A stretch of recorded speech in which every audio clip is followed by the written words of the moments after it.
atong isuporta o dili ta masuko na suportahan ang atong former President Rodrigo Roa Duterte. Kabalo ko mga itong malawak ang pagbuwag sa itong mahal sa itong Tatay Digong sa Davao City. Pero nasa kaya din siya sa Rebutaro.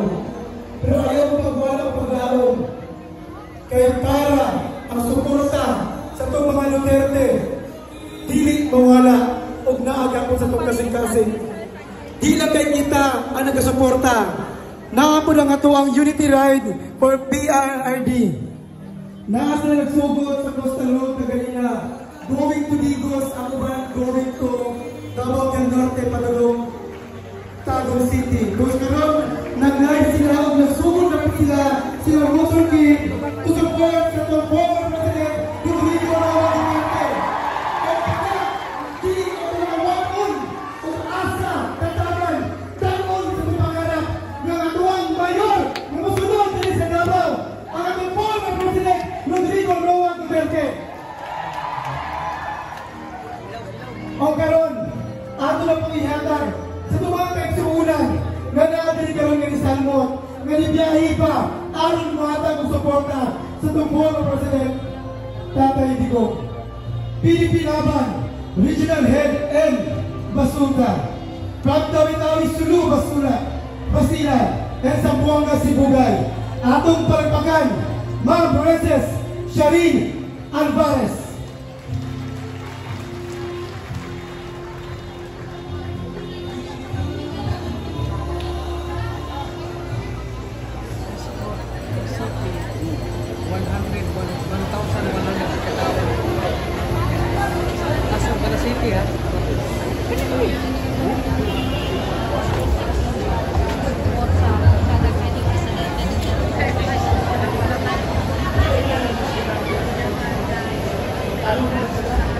Assalamualaikum warahmatullahi ta'ala wabarakatuh. Una muna, pasasalamatan natin si Allah sa pagbigay sa atin ng bukas na isipan, lakas ng katawan at tamang pag-iisip sumulong sa kabutihan ng ating mahal na Tatay Digong. Sobra po nakakalungkot, sobra nakakaiyak. Bakit nangyari ang ganito?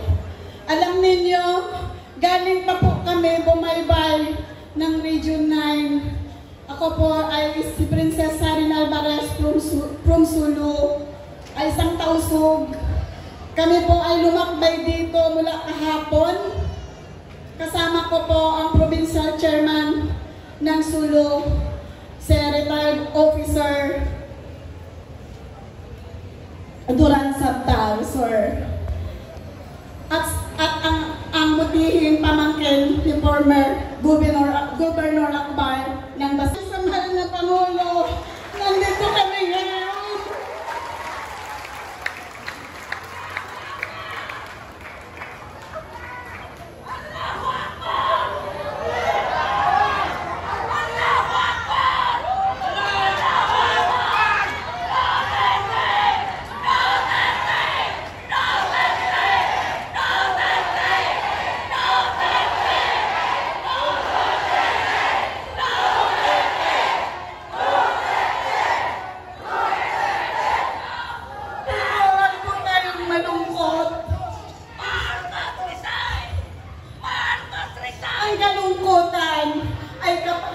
Ang katumbas ng kaligayahan.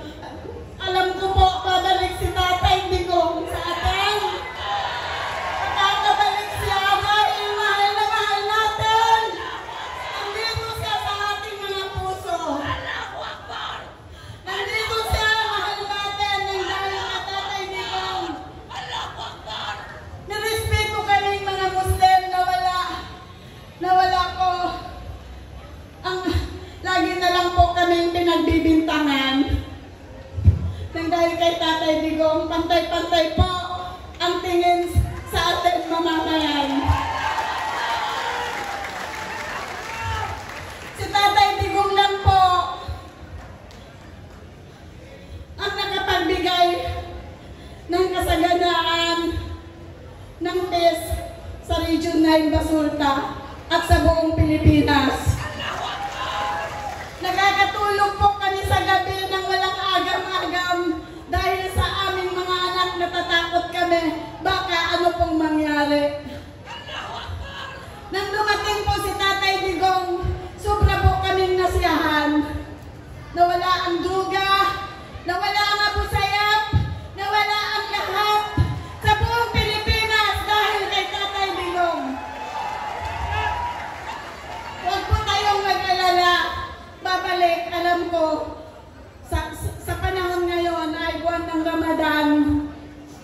si Tatay Digong sa atin at mahalin natin.